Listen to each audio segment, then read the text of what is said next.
Peace, love, liberty, radio. And the walls come crashing down as the war at home reaches your town. You have no choice, it's safe and clean. We all submit to the war machine. You know, it's not often that I get to say justice has been served when talking about a former law enforcement officer, but that's exactly what happened yesterday in Oklahoma City. The story, and I want to share two news stories on this, just because it's very striking, the difference in reporting.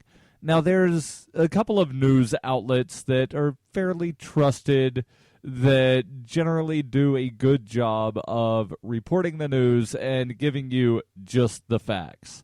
And one of those is Reuters. Now, there was a headline that I saw last night when I was compiling the news to record the FPP radio news, and I saw this headline: Oklahoma City ex-policeman Holtzclaw found guilty of rape.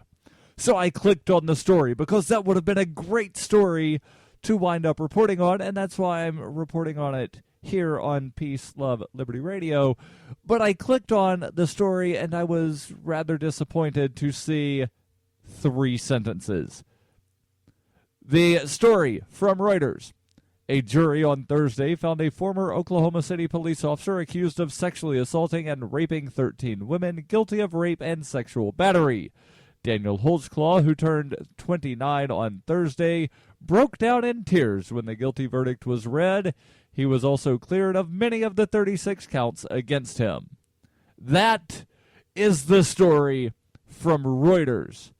But that does not give you very much information about what happened. That is just the facts, ma'am. Well, there's a report from Channel 5 in Oklahoma City, KOCO, and they have a much more detailed report that I will now share with you. Yes, Daniel Holtzclaw, former Oklahoma City police officer, was convicted of 18 of the 36 counts he faced, so he was found guilty of half of the charges. 4 of those charges were first-degree rape, or rather, 4 of the counts that he was convicted of were first-degree rape, related to accusations that he victimized 13 women while on duty. This, while he was a police officer, he raped and sexually assaulted 13 women, all while he was on duty in a low-income minority neighborhood. Daniel Holtzclaw sobbed as the verdict was read aloud. He could spend the rest of his life in prison based on the jury's recommendations, which include a 30-year sentence on each of the first-degree rape charges. Among the other charges he was convicted of were forcible oral sodomy, sexual battery, and second-degree rape. The jury, which deliberated for about 45 hours over 4 days, recommended that he serve a total of, hold on to your hats for this, because it's very rare that such a sentence gets handed down to a former law enforcement officer, 263 years in prison is the recommendation from the jury. The judge will decide later whether or not he will serve the sentences consecutively or concurrently, meaning that he could wind up with just a 30-year sentence to where all 18 sentences he's serving at the same time. Or he could have those 18 sentences stacked on top of one another to where he would wind up with this, and of course they're not going to keep him in for 263 years unless by some weird chance he happens to live that long. But basically this will amount to almost a life sentence for him if he gets these consecutive instead of concurrently. Holtzclaw's mother, father, and sister were in the courtroom as the verdict was read. At least one of the accusers was present, as well as several community leaders. 7 armed deputies were stationed around the room. The lead detective in the case said after the verdict, "I feel horrible for his family. It's brutal, but I do think justice was served." The allegations against Holtzclaw brought new attention to the problem of sexual misconduct committed by law enforcement officers, something police chiefs have studied for years. During the month-long trial, jurors heard from 13 women who said Holtzclaw sexually victimized them. Most of them said Holtzclaw stopped them while out on patrol, searched them for outstanding warrants, or checked to see if they were carrying drug paraphernalia, then forced himself onto them. Prosecutors said in their closing arguments that many of the accusers have had troubled lives, but that the law protects them as much as anyone else. Holtzclaw's attorney described him as a model police officer whose attempts to help drug addicts and prostitutes he came into contact with were distorted. So, according to the lawyer for this man who raped several of these women, if not all of them, he was a model police officer, and he was just trying to help them by raping them. Holtzclaw himself did not take the stand. The first woman to come forward was a grandmother in her 50s who said Holtzclaw pulled her over during a traffic stop on suspicion of drunk driving. She said he ordered her into the back seat of his squad car where he exposed himself and then told her that she had to perform oral sex. Holtzclaw's youngest accuser was 17 at the time of the attack. She accused him of escorting her to the front door of her mother's house. There, she said he pulled down her shorts and raped her. And this is one of those things that I realize it's a very delicate subject to talk about, but it's one of those things to where you always get told, do whatever a police officer tells you. And if you disobey a police officer, well, then you're breaking the law and blah, blah, blah. But you only have to obey a lawful order. Well, who's to determine what a lawful order is? And when this guy exposes himself to these women and then says that they have to perform sexual acts on him or with him or allow him to perform acts on them, and they comply, that is absolutely rape, because he is using his authority to force them into a situation, into doing something that they would otherwise not consent to doing, if they even consented at all. But again, it goes back to the whole thing of, I've got the badge. If you don't do what I say, you're going to jail. Well, now this guy is going to jail, and for his sake, I hope he is put in protective custody, because otherwise he will probably get, quote-unquote, taken care of if he's in general population. Because, remember, that's basically what happened to Jeffrey Dahmer, where for the first, good many years of his sentence, he was in that protective custody, wound up getting put in general population, and it was, a couple days, maybe just a couple of hours before he wound up basically getting beaten to death. There's a little bit more on this case about Emmanuel Holtzclaw, the rapist, and then I want to tell you some maybe good news about former Secret Service agent. Stay tuned. During the 2013 Porcupine Freedom Festival, Davi Barker presented an idea for a renegade psychological experiment. Since then, he has refined his idea and put his plan and research into writing. He explains, "We aim to show the world beyond a shadow of a doubt that power corrupts absolutely and corrupt authority deserves no obedience." Authoritarian Sociopathy is available from Amazon.com, all major bookstores, and now available as an audiobook. It is the year 91,001 BCE. Witness humanity's origins in Hyperchronius, a classic role-playing game for Windows PCs with a story like no other game before. The liberty-oriented experience that is not to be missed. Go to ZOG.ninja to get your copy of Hypercronius today. Use the code FPP to get $1 off. Hypercronius. ZOG.ninja. Code FPP.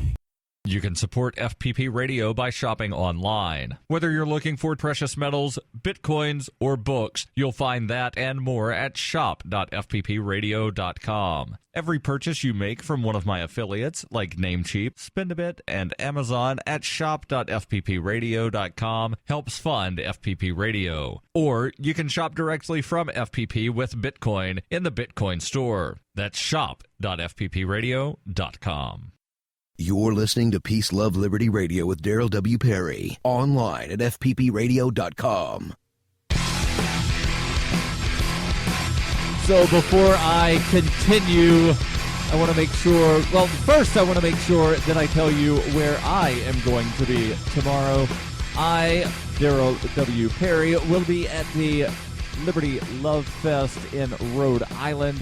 That's in Cumberland, Rhode Island. So if you happen to be anywhere in the New England area and can get to Rhode Island, definitely stop by. I will post the link in the show notes to that Facebook event and to their website where it has all of the info about the location, the time of that event, Liberty Love Fest. And I also want to make sure that I tell you about Liberty.me. Liberty.me is a social network that has so much more than just social networking stuff. There's obviously, the stuff where you can post statuses, you can share links, you can join groups. But there's also chat rooms, there are ebooks, there's audio content that is there at Liberty.me. And one thing that is not on Liberty.me, internet trolls. And that's because Liberty.me is a paid service. You do have to pay, which means internet trolls don't come around because they don't want to have to pay to be internet trolls. So go to Liberty.me, sign up, use referral code FPP Radio, and save 10% on your membership there at Liberty.me. Referral code FPP Radio. The story here from KOCO continues. It says, police said they used the GPS in Holtzclaw's car and police databases to confirm that he had been in contact with many of the women. But despite the number of victims, the case presented prosecutors with several challenges. Many of the women had arrest records or history of drug use, most hailed from the same neighborhood in the shadow of the state capitol. Two women took the stand wearing handcuffs and orange scrubs because they had recently been jailed on drug charges. Another woman admitted on the stand to slipping out of her motel room on the night before and procuring cannabis and the hallucinogen PCP. Holtzclaw's attorney, Scott Adams. And before I continue, I just want to mention, the only reason they're mentioning this is because it's the whole thing of discredit the victim, to where a lot of times you'll see this happen with prostitutes that wind up getting raped, to where it will be on set. Well, you're a prostitute. Yes, and that means that I do consensual activity in exchange for money. It doesn't mean that, I'm not allowed to say no. So it's the whole discredit the victim sort of thing that they were trying to do. And, well, unfortunately for Holtzclaw, it did not work. Holtzclaw's attorney, Scott Adams, made those issues, that being the known drug use of some of these women, he made those issues a cornerstone of his defense strategy. Adams questioned several women at length about whether they were high when they allegedly encountered Holtzclaw. He pointed out that most did not come forward until police identified them as possible victims after launching the investigation. Ultimately, the approach did not sway the jury to dismiss the women's stories. And then the article goes on to talk about the ethnicities of the people and whether or not race was a factor. Holtzclaw was a former college football star and a law enforcement officer, and he joined the force after a brief attempt at pursuing an NFL career. his father was also a police officer, and, supposedly that's supposed to make people better, or at least that's the claim, right, is that, police are somehow above everybody else. But when they do things like this, no, you're absolutely the worst of the worst of the worst. And this guy does not deserve to be in jail. He deserves to be under the jail. But, well, again, if he's in general population, then maybe something like what happened to Jeffrey Dahmer will happen to Daniel Holtzclaw. But, I'm not really sure if this is actually justice. Maybe it is. Like, he's definitely being punished, but is he getting the punishment he deserves? Are the victims getting any sort of, restitution for what happened to them? Probably not. And now you've got a former government agent who is going to wind up basically spending the rest of his life being housed and clothed and fed at taxpayer expense. And, well, here's another government agent, changing gears for a moment. Government agent, former Secret Service agent, one of the corrupt ones, Sean Bridges, who was involved in the Silk Road investigation. He's the guy that stole about $800,000 worth of Bitcoin, and he's the corrupt, or one of the corrupt agents that basically saw over the investigation, that saw Ross Ulbricht be sentenced to life in prison. Well, this guy, corrupt agent Sean Bridges, he's going to jail for 71 months. The story comes from the Daily Mail. Former Secret Service agent Sean Bridges has been sentenced to nearly 6 years in prison for his part in the theft of Bitcoin during the high-profile investigation into the online market Silk Road. The attorney for Sean Bridges had sought a 3-year prison term, but U.S. District Judge Richard Seaborg said Bridges' behavior was a shocking and reprehensible abandonment of his public duty.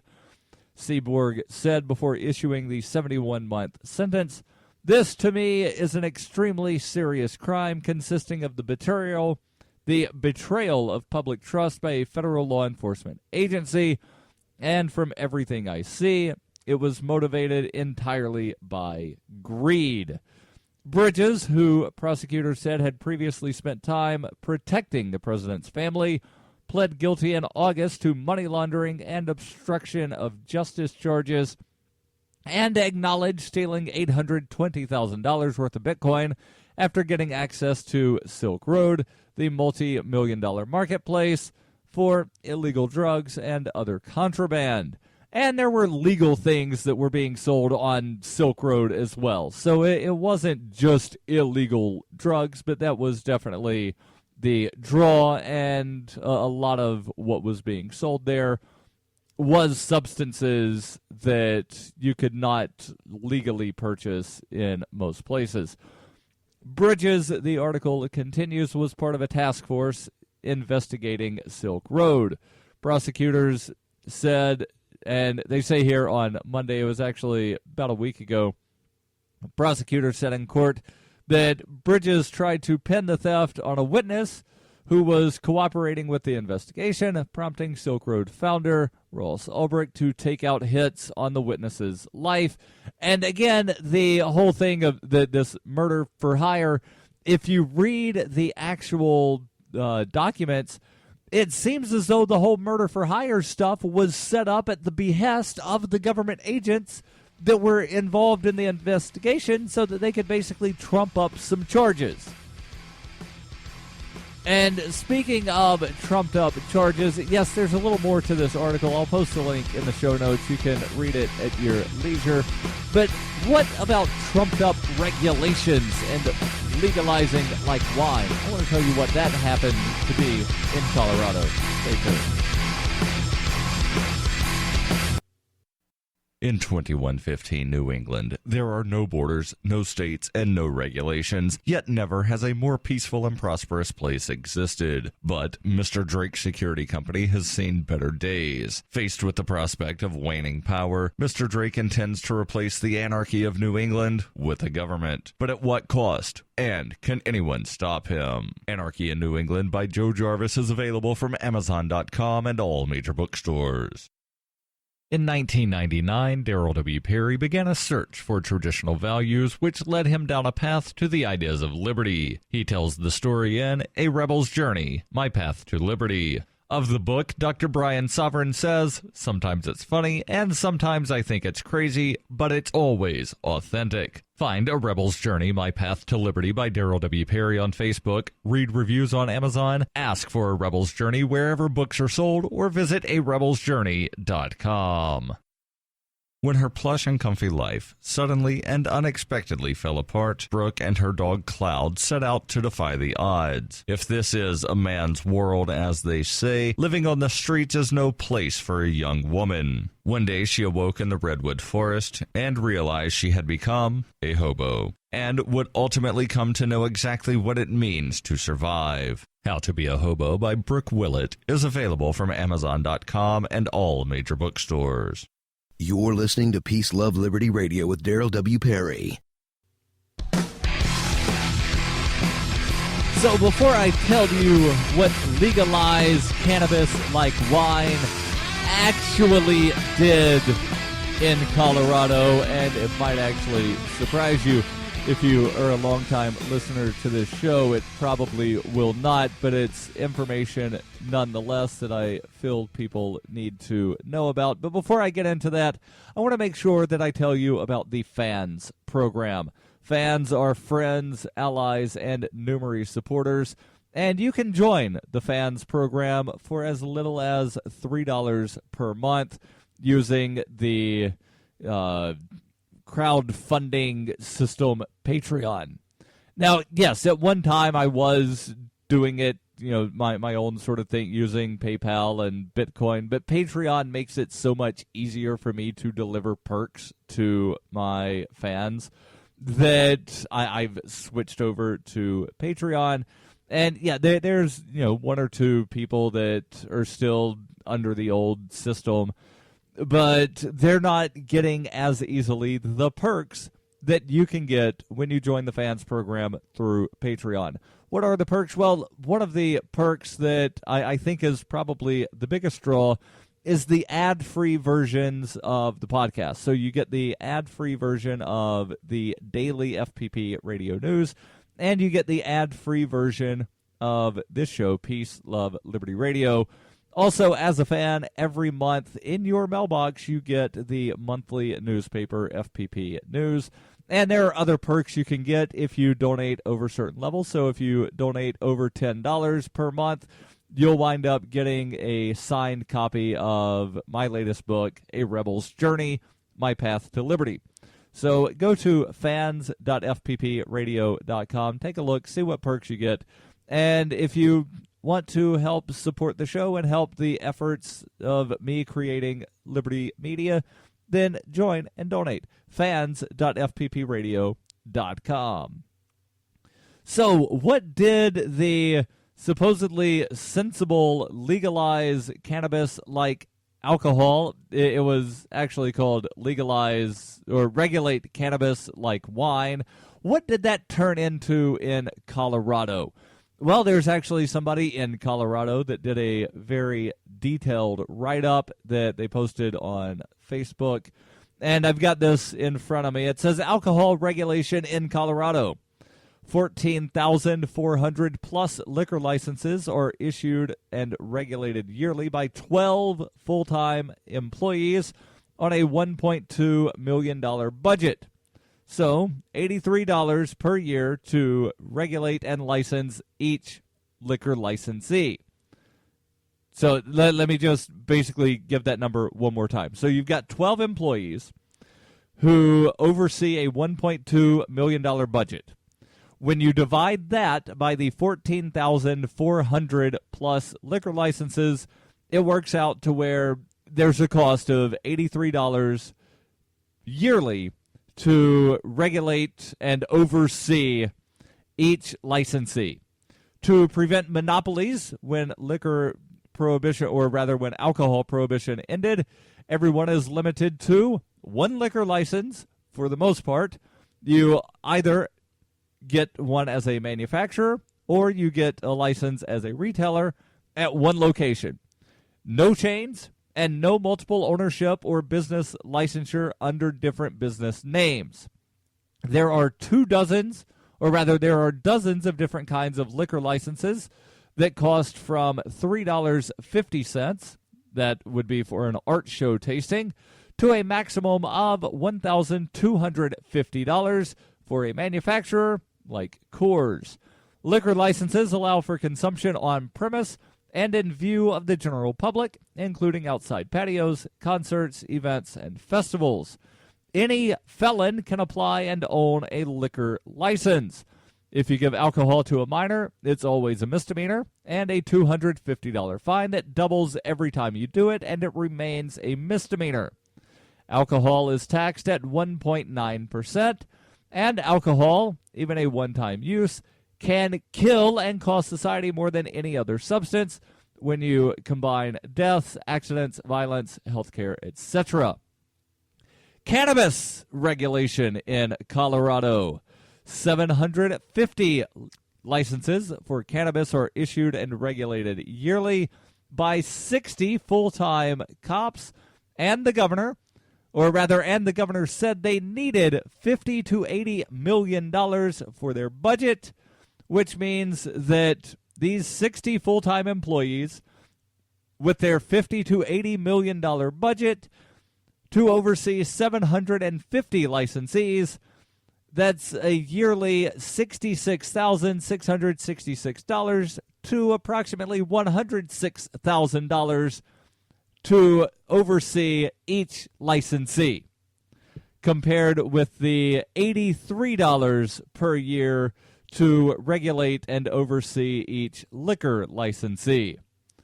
The 2 state audits on cannabis earned the Marijuana Enforcement Division and the Health Department solid Fs, as in both failed miserably.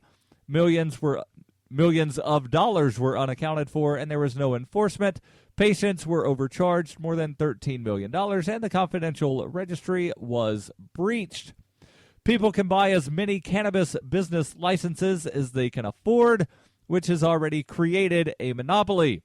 By contrast, remember, to prevent monopolies in alcohol, you can't have more than one license. There are 3 licenses to pick from for cannabis, and they start at $1,250. But to abide by all the 1,000+ pages of new regulations, you need at least $500,000, and probably you need to own your own building, as many available zoning was filled back in 2010 when the medical marijuana industry bought their monopoly from the General Assembly.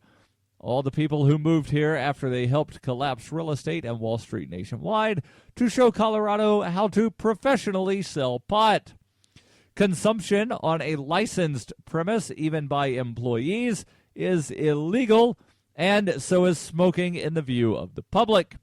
Smoking tickets are $160 on the low end and can cost up to $360, compared with alcohol that you can use in public in things such as sports venues, concerts, etc. Anybody with a felony for cannabis is banned from participating participating in the cannabis industry, and this excludes some of the best growers and freedom fighters, but all other felons, i.e. murderers, rapists, etc., and actually people with other drug convictions, felony drug convictions, meth, heroin, crack, etc., just nothing cannabis related, they're all welcome in the cannabis industry in Colorado. The new industry, people who brought the language, have awesome friends they could not exclude, right? If you give cannabis to a minor, someone under 21, It is a Class 1 felony with a mandatory minimum sentence of 8 years and a fine up to $1 million. Cannabis is taxed between 10 to 45% depending on where you live, compared to 1.9% for alcohol. There's more. It'll be in the show notes. Tune in Monday, Wednesday, Friday, FPPRadio.com.